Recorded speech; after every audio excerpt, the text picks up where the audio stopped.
평안한 자들의 자리에 앉지 아니하고 오직 여호와의 율법을 즐거워하여 그의 율법을 주야로 묵상하는도다. 그는 시냇가에 심은 나무가 철을 따라 열매를 맺으며 그 잎사귀가 마르지 아니함 같으니 그가 하는 모든 일이 다 형통하리로다. 아멘.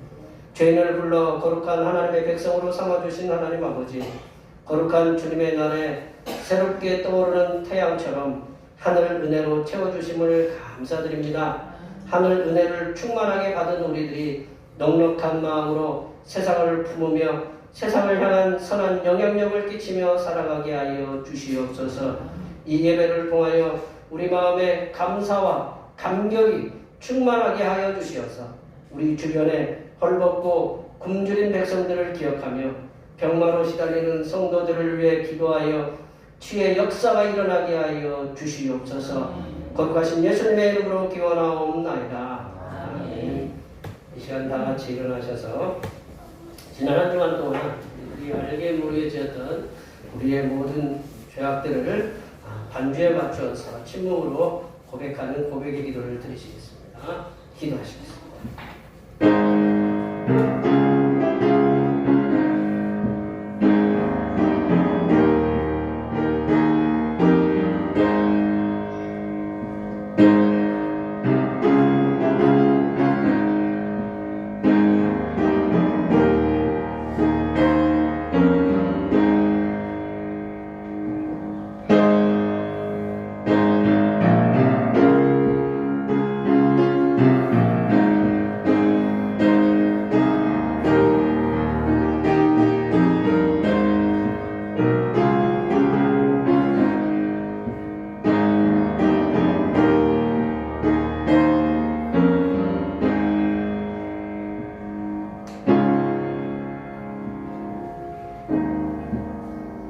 우리 하나님께서는 진심으로 죄를 고백하는 사람들에게 그 죄를 용서하기로 약속하셨습니다. 여호와께서 말씀하시되 오라 우리가 서로 변론하자. 너희의 죄가 주홍 같을지라도 눈과 같이 이어질 것이요 진홍같이 붉을지라도 양털같이 희게 되리라. 이 말씀에 의하여 우리의 죄가 용서받았음을 확신합니다. 아멘. 우리 찬송 1장 하시겠습니다.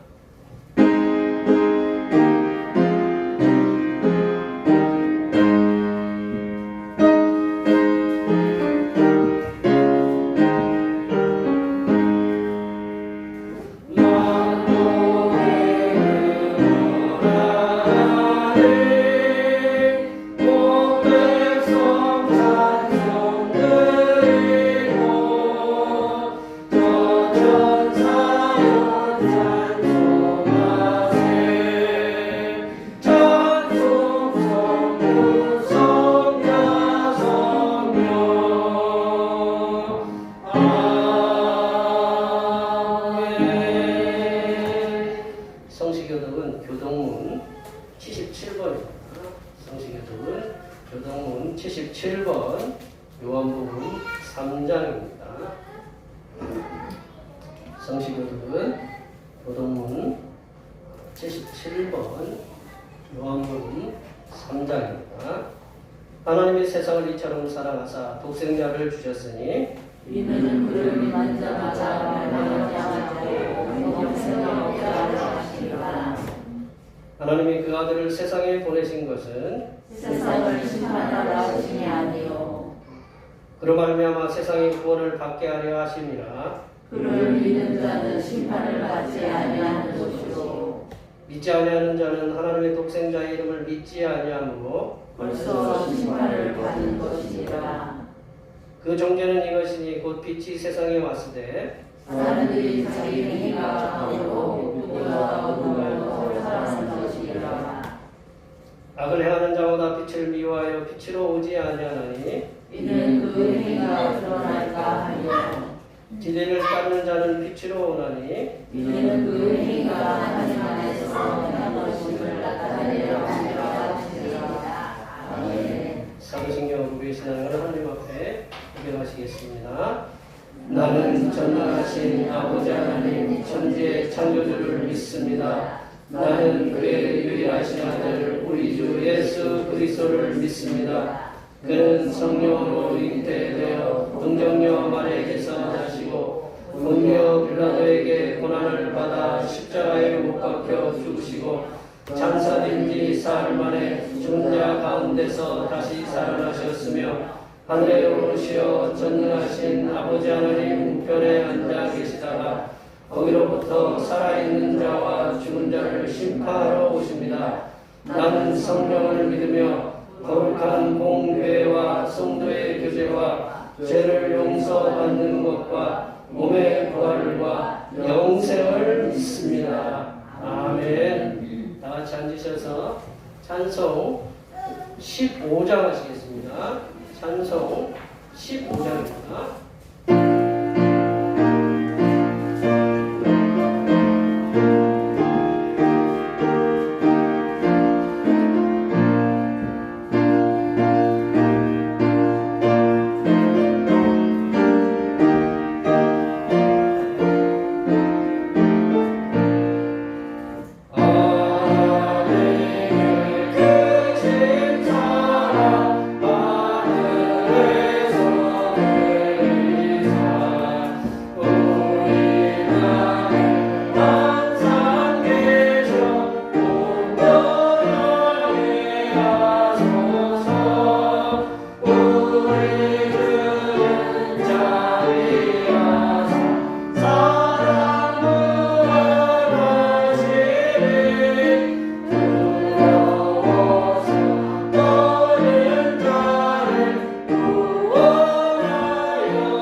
기도하시겠습니다.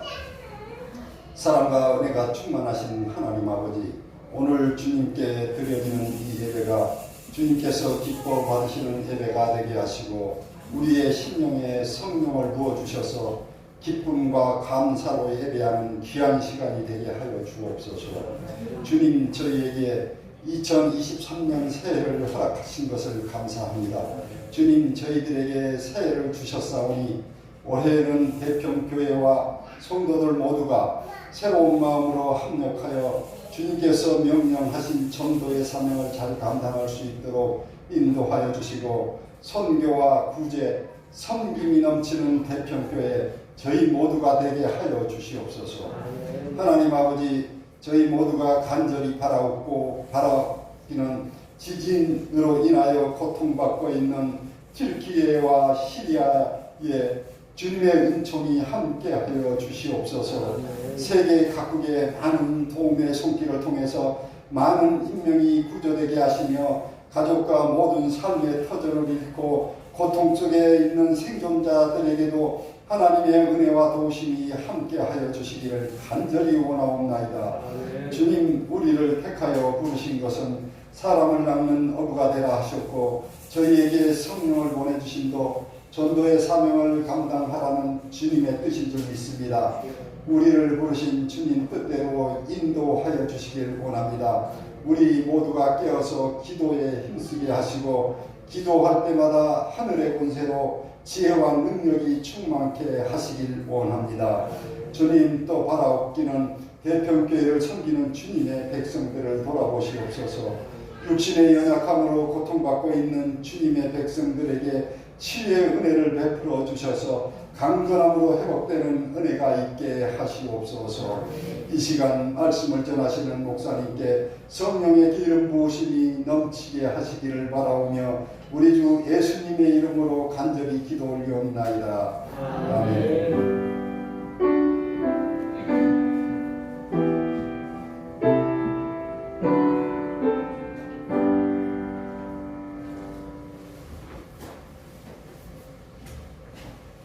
주님께서 가르쳐주신 기도 하시겠습니다. 하늘에 계신 우리의 아버지, 아버지의 이름을 거룩하게 하시며 아버지의 나라가 오게 하시며 아버지의 뜻이 하늘에서와 같이 땅에서도 이루어지게 하소서. 오늘 우리에게 일용할 양식을 주시고 우리가 우리에게 잘못한 사람을 용서하여 준 것 같이 우리 죄를 용서하여 주시고 우리를 시험에 빠지지 않게 하시고 악에서 구하소서. 나라와 권능과 영광이 영원히 아버지의 것입니다. 아멘. 오늘 우리에게 주신 하나님의 말씀은 신약성경 고린도전서입니다. 신약성경 고린도전서 15장입니다. 15장 12절에서 20절 말씀입니다. 신약성경 282쪽에 있습니다.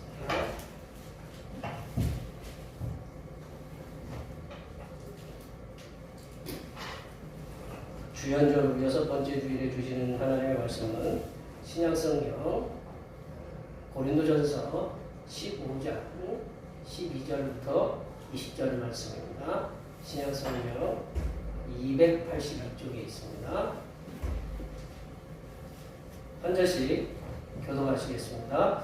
그리스도께서 죽은 자 가운데서 다시 살아나셨다 전파되었거늘 너희 중에서 어떤 사람들은 어찌하여 죽은 자 가운데서 부활이 없다 하느냐? 만일 죽은 자의 부활이 없으면 그리스도도 다시 살아나니 것이었습니다. 그리스도께서 만일 다시 살아나지 못하셨으면 우리가 전파하는 것도 헛것이요 또 너희의 믿음도 헛것이며 또 우리가 하나님의 거짓 증인으로 발견되리니 우리가 하나님이 그리스도를 다시 살리셨다고 증언하였습니다. 만일 죽은 자가 다시 살아나는 일이 없으면 하나님이 그리스도를 다시 살리지 아니하셨으리라.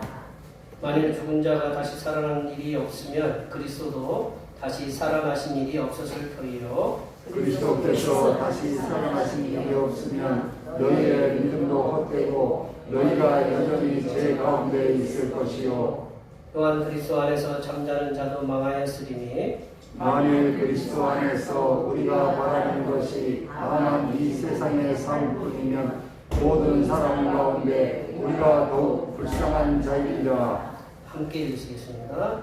그러나 이제 그리스도께서 죽은 자 가운데서 다시 살아나사 잠자는 자들의 첫 열매가 되셨도다. 아멘. 오늘은 주님께서 나타나신 주연절 후 여섯 번째 주일입니다. 우리들의 삶의 주인이 되어 주시어서 우리들이 가야 할 길과 방향을 보여주시고 이끌어 주시는 우리 예수님께 항상 감사하시기 바랍니다.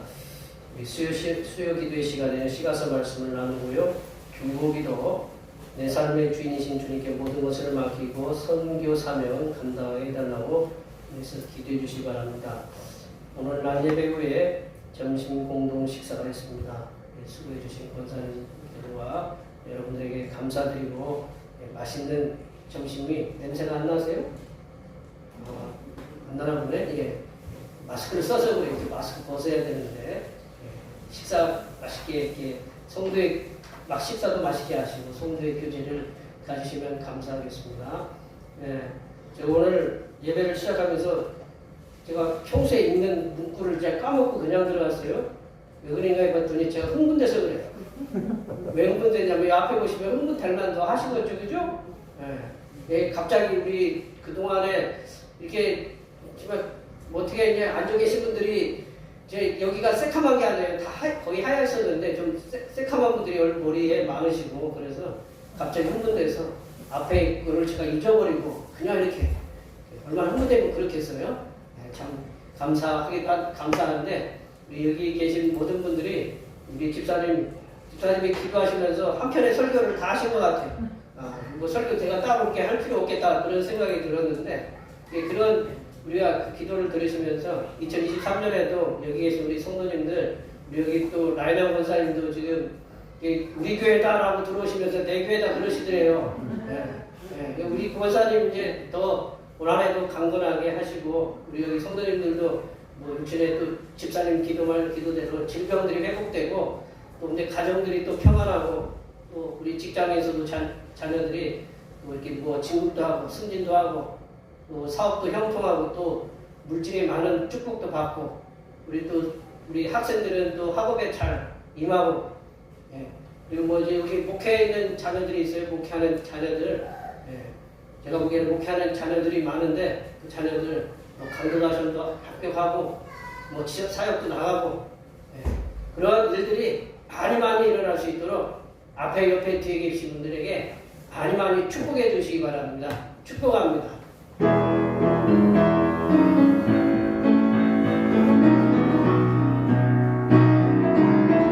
축복합니다.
우리 교회의 평균 연령을 완전히 낮췄어요. 저 두 분께서, 세 분께서 안 계시면 우리 연령이 확 높아지는데 저분들이 계셔서 연령층이 확 낮아졌어요. 감사하시기 바랍니다. 우리 교회는 젊은 교회다. 아멘. 오늘 본문에 속한 고린도전서 15장은 부활장으로 이렇게 알려져 있습니다. 본문 앞에 이제 1절과 11절에 그 기록되어 있는 말씀은 사도 바울이 예수 그리스도의 부활의 확실성에 대해서 주님의 부활을 목격한 그 증인들을 들어서 이러한 증인들이 있어서 부활이 확실하다, 실제적으로 있었다라는 것을 증명하고 있는 말씀이 1절부터 11절 말씀. 그리고 뒤에 와서 이제 오늘 본문 말씀은 그 죽은 사람의 부활에 대해서 얘기하고 있고, 이제 우리 본문 뒤에는 우리 몸의 부활도 있다라고 이렇게 말씀하고 있습니다. 이 부활을 가장 길게 설명한 말씀이 고린도전서 15장이에요. 그래서 부활장이라고 이렇게 말씀하는데, 근데 부활절도 아닌데 부활에 대한 관한 말씀을 전하는 것이 조금 불편하게 들릴 수 있으실 거예요. 근데 목사들이 제일 힘든 게 어느 설교인지 아세요? 목사들이 매번 그 설교하기 어려운 게 뭐냐면 부활절하고 성탄절 설교예요. 부활절 설교를 몇 번 했을까요? 계속 했겠죠, 그죠? 성탄절 설교도 계속 했잖아요. 그러면 부활에 대한 설교를 또 어떻게 할까? 이제 이번 한 주 내내 얼마나 고민했는지 몰라요. 근데 또 부활절 또 돌아오잖아요, 그죠? 네, 결론, 그건 당신 사정이고 우리는 듣기만 하겠다. 뭐 그런 표정으로 마스크를 안 벗어도 그런 표정을 알겠네요. 예. 근데 목사는 설교를 해야 되잖아요. 근데 똑같은 말씀을 갖다가 전하면 뭐 한경진 목사님은 고인이 되신 한경진 목사님은 영락교회에서 같은 설교를 3개월을 하셨대요. 그러니까 성도들이 막 죽으려고 하는 거예요. 왜 그러냐? 니들이 말씀이 행함이 없다라는 거예요. 그래서 3개월을 만약에 제가 여기서 3번만 같은 설교 하시면 뭐 제가 여기 듣지 못하겠죠, 그죠? 근데 이 부활에 대한 설교를 그 말씀을 부활절도 아닌데 이렇게 전하는 것이 이렇게 조금 불편하게 들을 수 있지만 기독교의 가장 중요한 메시지가 뭐냐면 예수님의 탄생이에요. 예수님의 탄생 그리고 십자가에서 죽으심 그리고 이제 부활하심. 그게 예수님의 가장 중요한 메시지다라는 거죠. 그 예수님의 부활에 대한 말씀은 부활절에만 특정해서 전해지는 것이 아니라 언제나 어디서나 그 부활의 말씀이 전해져야 되고 증거가 되어야 된다라는 거예요. 왜냐하면 우리가 매주일 지키잖아요. 이 주일은 예수님께서 부활하신 날을 매주 기념하는 작은 부활절이에요. 안식구 첫날에 모였다고 그랬잖아요. 우리 성경에 보면 안식구 첫날에 모였다라는 것은 주일날에 모인 거거든요. 그래서 예수님의 부활을 매주일 기념했어요. 우리 초대교회 성도들은. 그래서 우리들도 매주일 부활절에 관한 말씀, 부활에 대한 말씀을 우리가 듣는 것도 제가 전하는 것도 이상한 일이 아니다. 왜냐하면 우리가 주일이 작은 부활절이기 때문에 그렇다. 매주일이. 오늘 본문 말씀에서 예수님의 부활과 그리고 죽은 자의 부활을 통해서 우리들에게 주시고자 하는 말씀을 함께 나누어 보도록 하겠습니다. 이제 첫 번째로 성도된 우리들은 예수님의 부활에 대한 믿음의 확신을 가지고 살아가야 된다. 예수님의 부활에 대한 어떤 부활이냐? 몸의 부활, 육체의 부활에 대한 믿음의 확신을 가지고 살아가야 된다. 당연한 거죠. 당연한 거지만 우리가 매번 이거를 확신을 갖고 살아가야 된다는 거예요. 12절 말씀을 한번 읽어볼까요? 12절 말씀 다 같이 읽어보겠습니다. 그리스도께서 죽은 자 가운데서 다시 살아나셨다 전파하였거늘 너희 중에 어떤 사람들은 어찌하여 죽은 자 가운데서 부활이 없다 하느냐? 죽은 자 가운데서 부활이 없다 하느냐?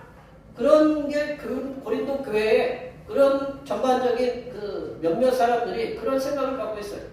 이게 2000년 전에 이제 고린도 교회의 상황을 우리가 염두에 둬야 되는 것이 사도 바울은 예수 그리스도께서 죽은 자 가운데서 육체로 분명히 다시 살아나셨다고 분명하게 전파하고 계신다. 그런데 육체의 부활에 대한 의심을 가진 고린도 교회 몇몇 성도들은 죽은 자 가운데서 부활이 없다. 그래서 예수님의 육체의 부활에 대한 의심을 가졌어요. 이렇게 의심하는 자들은 육체적인 몸이 다시 생명을 얻을 수 없다.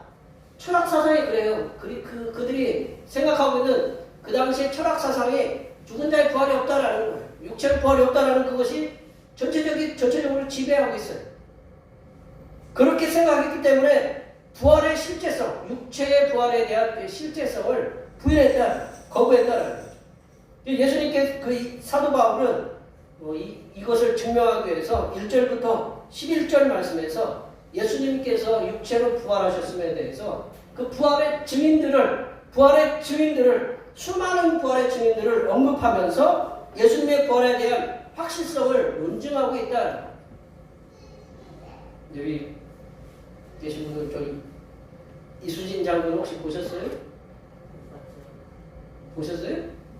못 봐서 어떻게 하세요? 여기 듣고 우리 1592년에 임진왜란이 일어나서 우리나라를 지킨 분이다라는 거 다 알고 계시잖아요. 그죠? 네. 그럼 우리가 들어서 알아요. 계속 역사적인 뭐 어떤 자료들을 들어서. 마찬가지로 사도 바울은 예수님의 육체의 부활에 대한 증언자로서 12제자, 가룟 유다 빼고요. 이제 마띠아를 비롯해서 12제자를 비롯해서 500의 형제, 500의 형제면 500명이 한꺼번에 봤으면 뭐 증인은 몇 명, 한 명으로도 증인으로도 이렇게 사람을 왔다 갔다 할 수 있는데 500명이 봤다라는 거죠. 그리고 맨 나중에 만삭되지 못하여 태어난 자와 같은 자신에게도 이 바울 자신에게도 이렇게 보이셨다고 분명하게 1절부터 11절까지 이렇게 말씀하고 계시죠.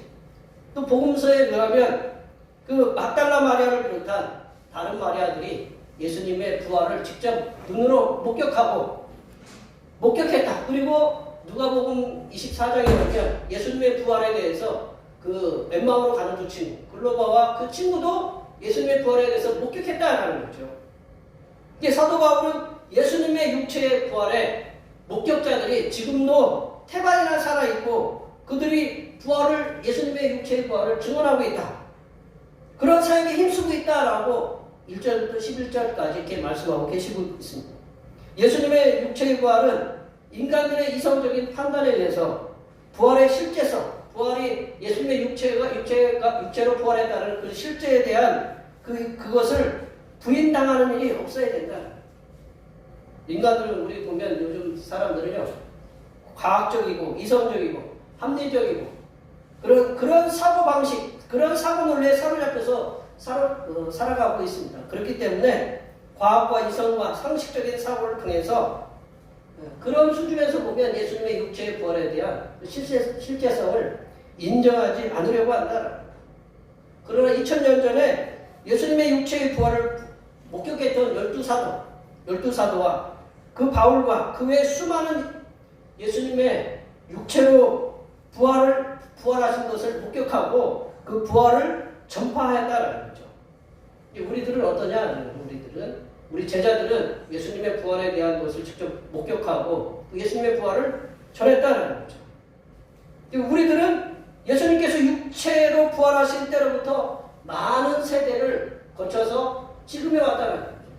예수님의 부활은 2000년 전에 일어나신 사건이고 지금 우리들은 2000년 후에 지금 이 시대에 핸드폰을 넘어서 이제 스마트폰을 갖고 지금 얼굴을 봐가면서 서로 동영상하고 대전에 있는 손주하고 야 너 잘 있냐 뭐 서로 희덕거리면서 이렇게 얼굴 봐가면서 대전에만 그래요? 저 미국에도 뭐 필리핀에 있는 엄마하고도 동영상 봐가면서 전화통화하고 그런 세상에 지금 살아가고 있다라는 거죠. 이런 세대에 살아가고 있는데 우리들은 예수님께서 육체로 부활하신 것을 실제적으로 목격하지 않았다라는 거죠.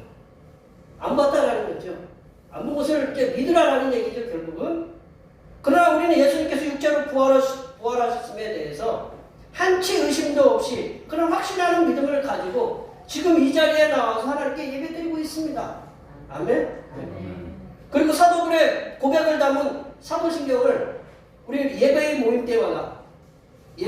때마다 예수님의 육체로 부활하셨음에 대해서 고백하고 그 믿음으로 살아가고 있다는 우리들이 사도신경을 통해서 예수 그리스도께서 본디오 빌라도에게 고난을 받아 십자가에 못 박혀 죽으시고 장사된 지 사흘 만에 죽은 자 가운데서 다시 살아나셨으며 그것을 매번 고백하고 있다는 거죠. 그거를 믿음으로 고백하고 또 믿음의 주요 온전케 하신 이신 우리가 예수님만 이 땅에 있는 어떤 그 세상 것들을 바라보는 것이 아니라 믿음의 주요 온전케 하신 인 예수님만을 바라보면서 우리가 지금 살아가고 있다는 성도가 된 우리가 예수님의 육체의 부활에 대한 믿음의 확신을 가지고 살아가든 그렇지 않고 살아가든 예수님의 육체의 부활에 대한 사실성은 변함이 없다. 내가 예수님의 부활을 확신하고 믿든 그렇지 않든 이 예수님의 육체의 부활은 사실이다라는 거죠. 성도가 된 우리가 예수님의 육체의 부활에 대한 그 믿음의 확신을 가지고 살아갈 때 우리가 예수님이 우리를 위해서 죽으셨다가 다시 사흘 만에 살아나셨다는 육체의 부활에 대한 확신을 가지고 살아갈 때 어떤 힘이 있고 어떤 능력이 있냐면 그 부활에 대한 믿음의 확신은 성삼일체 하나님께 주시는 놀라운 능력이 된다는 거죠.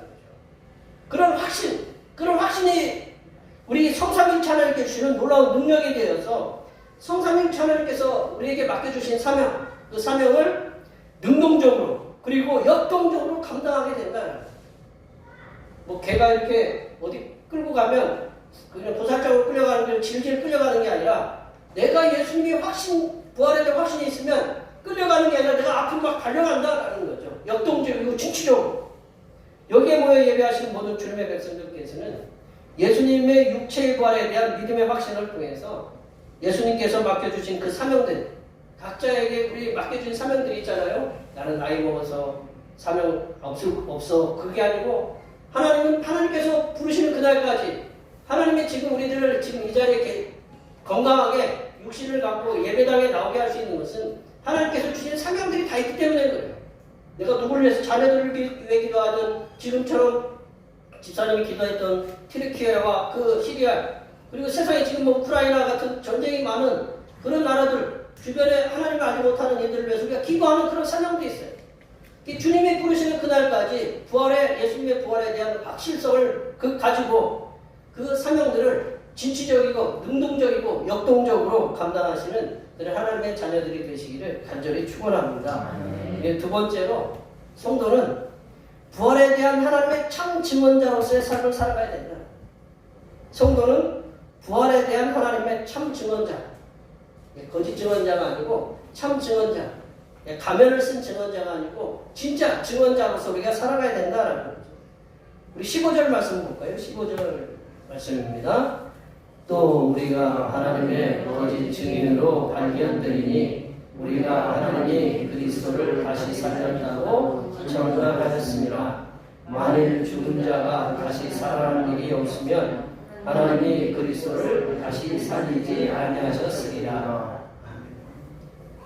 사도 바울은 13절과 14절의 말씀을 통해서 죽은 자의 부활이 없다면 예수님의 육체의 부활도 없었을 것이다 이렇게 말씀하고 있어요. 죽은 자의 부활은 이 말은 뭐냐면 죽은 자의 부활은 분명히 있으니까 예수님의 육체의 부활도 확실하다는 거죠. 예수님께서 만약 다시 살아나지 못하셨으면 우리가 전파하는 모든 것도 헛된 거다, 잘못된 거다라는 거죠. 그리고 우리의 믿음도 헛것이라고 이렇게 말씀하고 있습니다. 더 나아가서 사도 바울은 우리들이 하나님께서 그 예수 그리스도를 다시 살리셨다고 증언하기 때문에 하나님의 거짓 증언으로 발견될 것이라고 이렇게 말씀하고 계십니다. 사도 바울은 분명하고 또 확실한 언어로 하나님께서 예수 그리스도를 육체로 다시 살리셨다라고 분명하게 말씀하고 계십니다. 사도 바울 자신은 예수님께서 육체로 부활하심에 대해서 목격자로서 믿음을 가지고 자신이 이제 예수님의 부활하신 것을 눈으로 보았고 우리가 사도행전 9장에 보면 사울아 네가 왜 나를 핍박하느냐 그 말씀을 나타내셨잖아요. 그래서 직접 예수님을 보셨잖아요. 예수님을 만났기 때문에 이 사도 바울은 그런 믿음의 확신을 가지고 참 증언자로서 그 증인으로 전하고 있었다는 거죠. 그렇기 때문에 사도 바울 자신을 비롯해서 예수님을 눈으로 직접 목격한 그런 증언자들은 거짓 증언자가 아니고 참 증언자로서의 복음 전파자로서의 사명을 살아가고 있다. 그렇게 복음을 전파하고 있다라고 확신하였습니다. 예나 지금이나 증인, 즉 목격자는 재판의 판결에 대한 가장 큰 영향력을 줘요. 증인이나 증거가 되는 물품이 딱 등장하면 모든 것이 다 꼴이 내리는 거예요. 모든 것이 그동안 논증되어 왔던 말로만 왔다 갔다 했던 것들이 증인이 딱 나타나고 그러면 재판의 판결이 뒤집히기도 한다라는 거죠. 제가 읽는 월간 잡지가 있는데 이런 글이 적혀져 있었어요. 이렇게 집이 이렇게 양쪽에 횟집을 한대요. 횟집을 하는데 한쪽 이제 집 주인이 이제 그 아들이 군인가 이렇게 그 학교에서 이제 오래간만에 온대요. 그래서 아들에게 이제 대구가 뭔지 아시죠? 저 경상북도 거기에 있는 대구 말고 이게 대구를 갖다가 이만한 대구를 갖다가 이제 사서 수족관에 이렇게 넣어놨대. 수족관에 넣어놨는데 그 다음날 가니까 이게 없어졌더래요. 그동안 이제 옆에 집하고 별로 앙숙이었어요. 안 좋았어요. 그러니까 분명히 얘네 집에서 이것을 가져갔다라고 이렇게 딱 판단하고 경찰에 신고를 해버렸어요. 근데 이분들은 갑자기 아니 도대체 내가 그걸 왜 가져가냐고 그걸 옥신각신하면서 결국에 경찰이 이제 불러서 이제 요즘은 뭐가 있어요? 그렇죠. CCTV를 갖다가 열심히 막 돌려봤더니 도대체 누가 가져갔나. 그랬더니 새벽 3시쯤에 요즘 주변에 이제 그 마을을 내서 수달을 갖다가 이렇게 수달을 갖다가 이렇게 저기 뭐 이렇게 좀 보호하고 있나 봐요. 수달이 다 와가지고 그 대구를 갖다 탁 잡서 탁 갔대. 그러니까 끝난 거야, 끝난 거예요? 끝난 거예요. 그래서 그 집 사이가 더 서로 좋아졌다. 그런 얘기가 이렇게 있는데 증인이나 증거물이 나타나면 끝인 거예요. 성도된 우리들은 예수님의 육체의 부활에 대한 참 증언자로서 살아가야 된다. 우리들은 예수님의 육체의 부활에 대한 그것을 육체의 부활에 대한 것을 직접적으로 목격하지는 않았더라도 성경 속에 등장하는 그런 제자들과 그리고 우리 믿음의 선배들이 목격한 그 사실을 성경에서 기록해놨잖아요. 우리 선배들이 기록해놔요. 성경으로 우리 마태, 마가, 누가 요한복음도 적어놓고 오늘 고린도 그 교회 사도 바울이 이렇게 적어놨잖아요. 기록해놨잖아요. 그 기록한 말씀이 바로 하나님의 말씀이다. 우리 그 제자들이 기록해놓은 그 하나님의 말씀을 우리는 믿고 있거든요.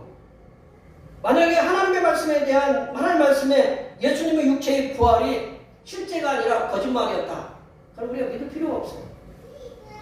그러면 하나님의 말씀은 그 거짓된 하나님의 말씀은 지금까지 세상 사람들에게 영향력을 행사하지 못했을 거다. 많은 사람을 주매풍으로 인도하지 못했을 것이며 수많은 사람들을 하나님의 복음 전도자로서 살아가게 하지 못했을 거다.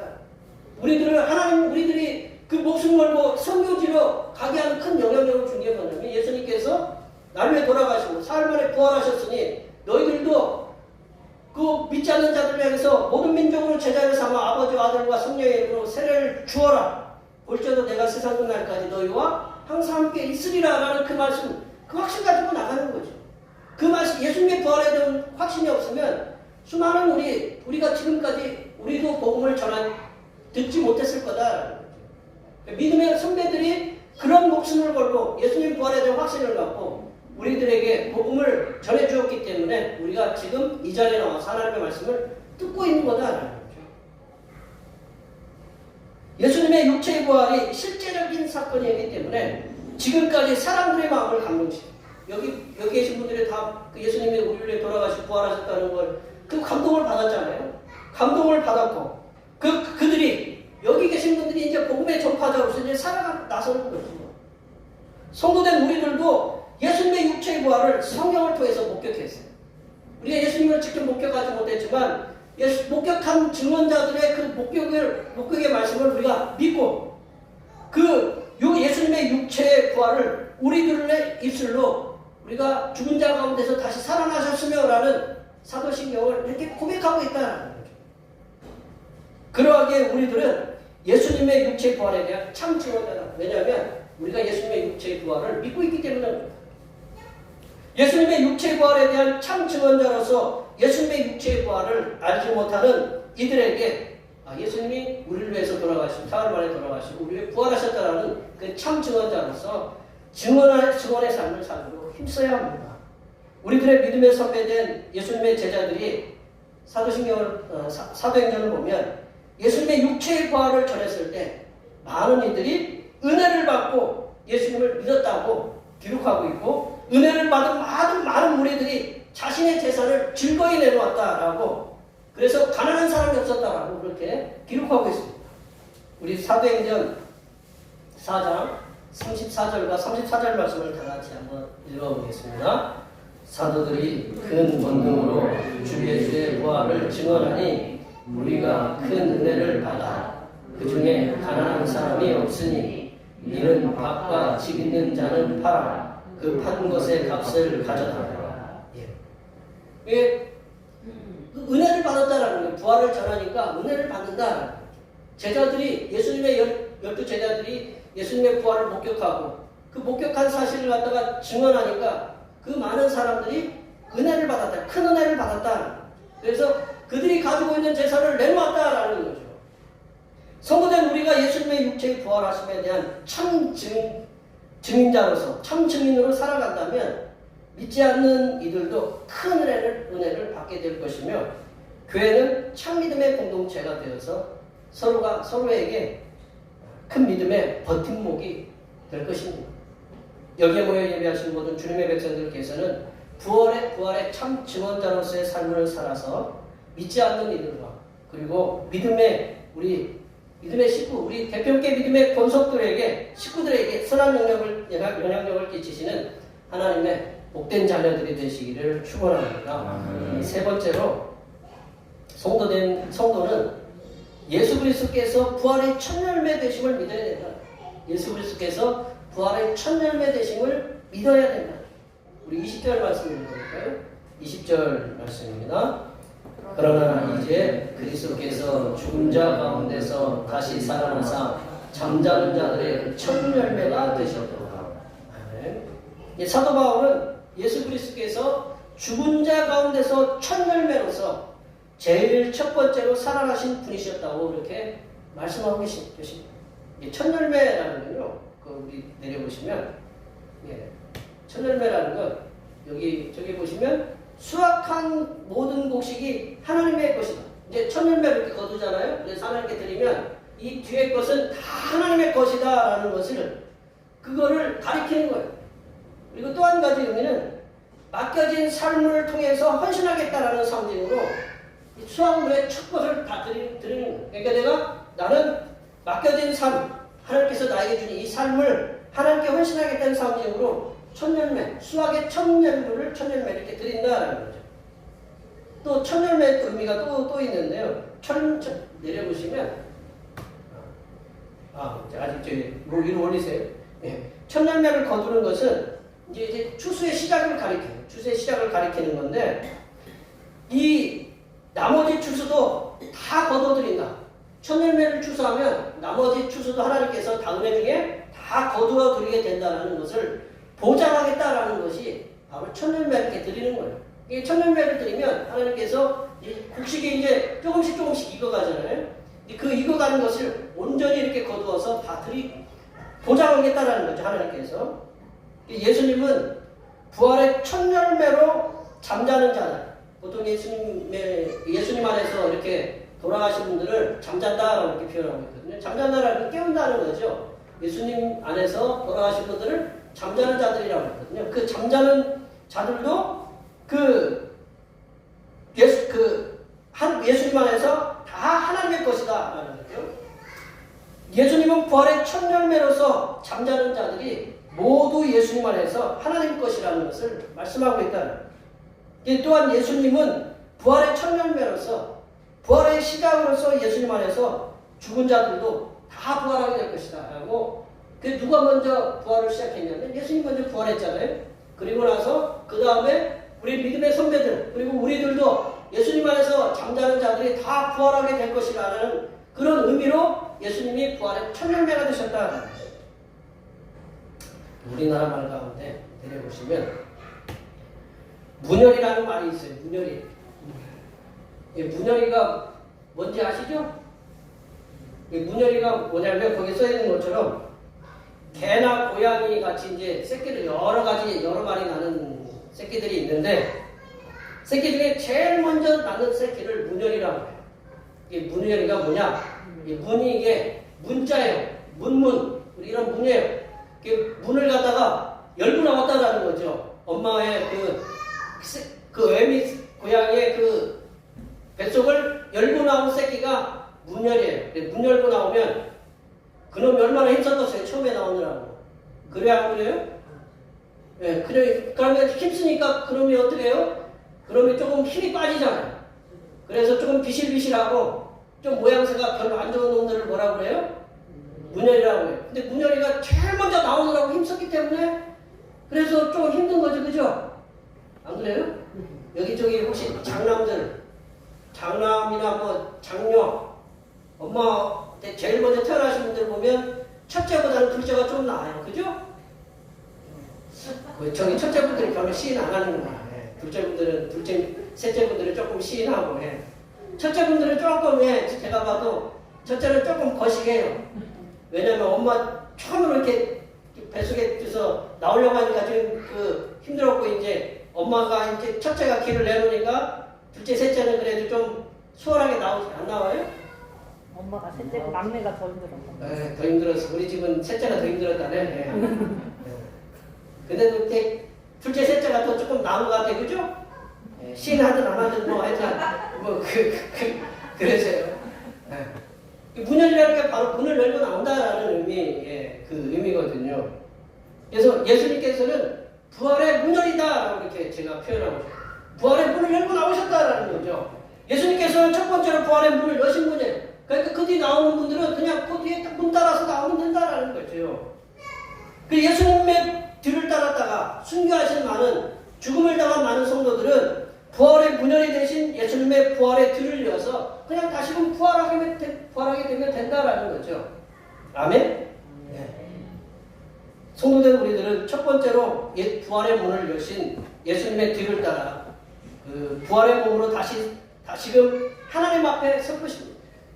예수님께서 첫 번째로 부활의 문을 여신 것처럼 그 예수님의 뒤를 이어서 우리들도 주님의 그 육신이 이제 땅으로 들어가도 그 하나님께서 우리들을 다시금 부활의 몸으로 하나님 살려서 다시 서도록 우리를 부활을 시키실 거다라는 거죠. 우리들은 스스로 우리가 스스로 육체의 부활을 할 수는 없지만 예수님께서 부활의 문을 여셨기 때문에 하나님의 전능하신 능력 안에서 예수님의 부활의 길을 따라서 부활하실 수 있으심을 확신하시고 주님께서 맡겨주신 그 사명들을 감당하는 데 힘을 쓰시는 하나님의 자녀들이 되시기를 바랍니다. 말씀을 정리해보면요. 성도된 우리들은 예수님의 육체의 부활에 대한 믿음의 확신을 가져야 합니다. 또한 성도된 우리들은 부활에 대한 참 증언자로서 예수님의 부활에 대한 참 증언자로서의 삶을 살아가도록 힘써야 됩니다. 더 나아가서 성도된 우리들은 예수님께서 첫 부활의 첫 열매가 되심을 확신하시고 우리들도 예수님의 부활의 뒤를 이어서 부활하심의 그 확신하는 우리들도 부활할 수 있다라는 그런 확신하는 삶을 살아가시길 바랍니다. 여기에 모여 예배하시는 모든 주님의 백성들께서는 예수님의 부활에 대하여 믿음으로 확신하시면서 하나님을 알지 못하는 많은 이들을 향해서 믿음의 선한 영향력을 나타내셔서 많은 이들이 주님의 품으로 돌아오게 하시는 하나님의 거룩한 자녀들이 되시기를 간절히 축원합니다. 기도하시겠습니다. 하나님 아버지, 성도된 우리들이 예수님의 부활에 대한 믿음의 확신을 가지고 예수님을 알지 못한 이들에게 선한 영향력을 나타내어 많은 이들이 주님의 품으로 돌아오게 하는 하나님의 자녀들이 될 수 있도록 도와주시옵소서. 거룩하신 예수님의 이름으로 기도하옵나이다. 아멘. 오늘 우리에게 주신 말씀 생각하시면서 찬송 162장 하시겠습니다. 찬송하시면서 준비하신 내용을 하나님 앞에 드리겠습니다.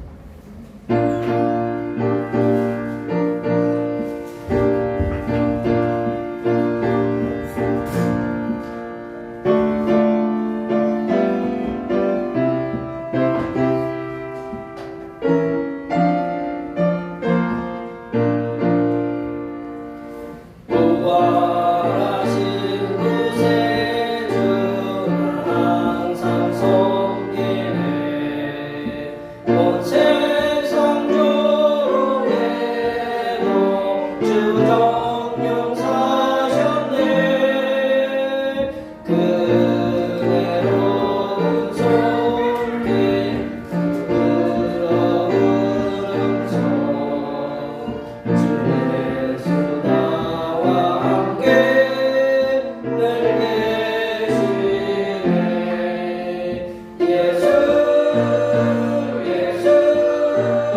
내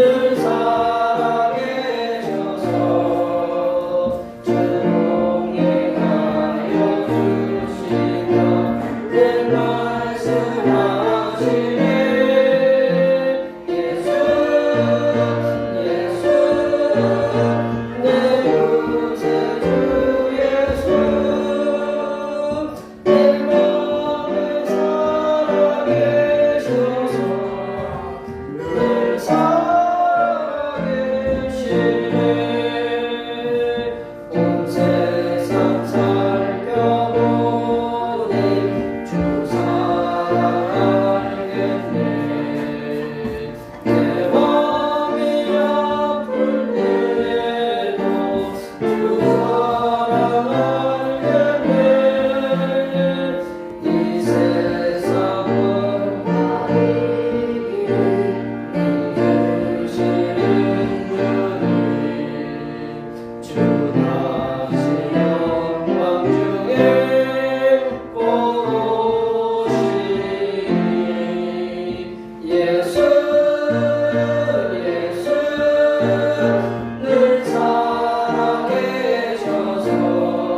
내 맘에 살아계시네 늘 살아계시네.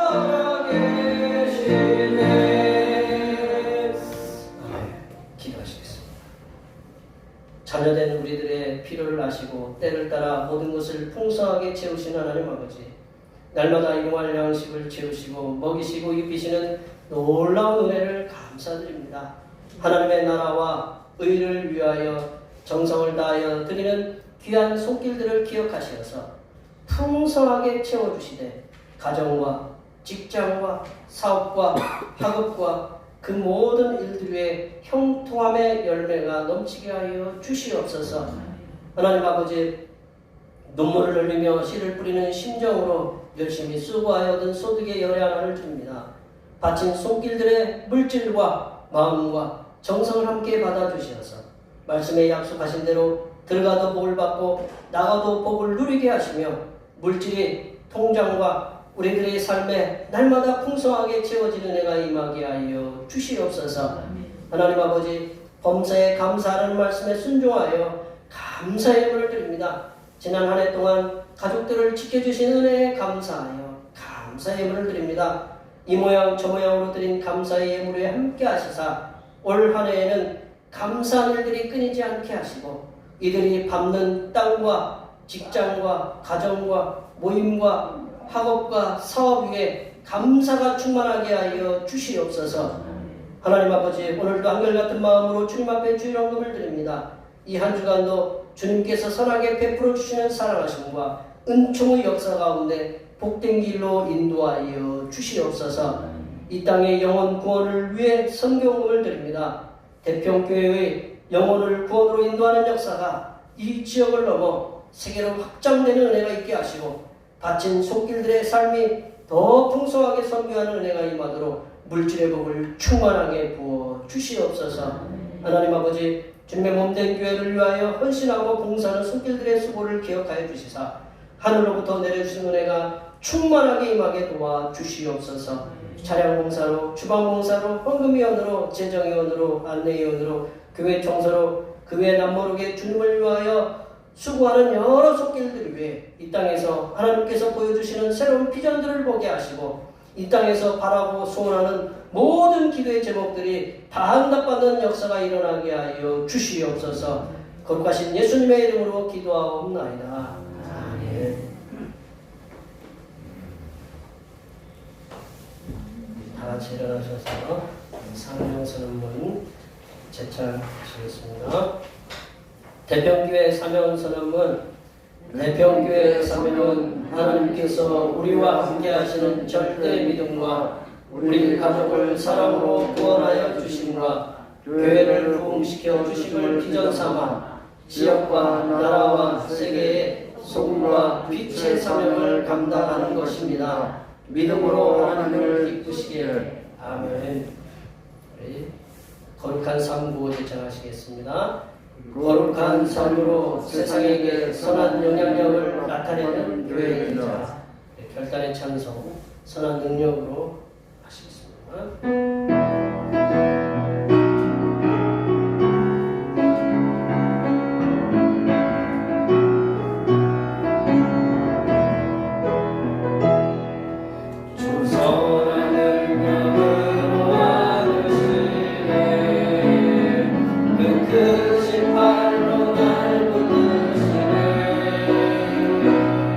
절망 속에 흔들리지 않고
부활의 첫 열매가 되시는 우리 주님 예수 그리스도의 은혜와 주님을 죽음에서 다시 살리시사 성도들이 부활의 소망을 가지며 살게 하시는 하나님 아버지의 무한하신 사랑하심과 죽은 자가 다시 살아나는 부활을 믿을 수 있도록 도우시는 보혜사 성령 하나님의 교통하심과 교제하심과 위로 충만하게 하시니 예수님의 부활을 믿음으로 고백하며 세상에게 부활의 예수님을 전하며 살아가기로 다짐하는 여기 모인 모든 주님의 백성들을 위해 그들의 가정과 건강과 직장과 사업과 학업 위해와 올해의 모든 농사와 모든 계획들 위해와 흩어져 있는 모든 자녀손들 위해와 이 자리에 함께하지 못한 모든 대평교회 권속들 머리머리 위해와 이 나라의 사회적인 약자인 장애인들에 대한 처우 개선을 위한 하나님의 인도하심의 은혜와 튀르키예와 시리아의 강진으로 인하여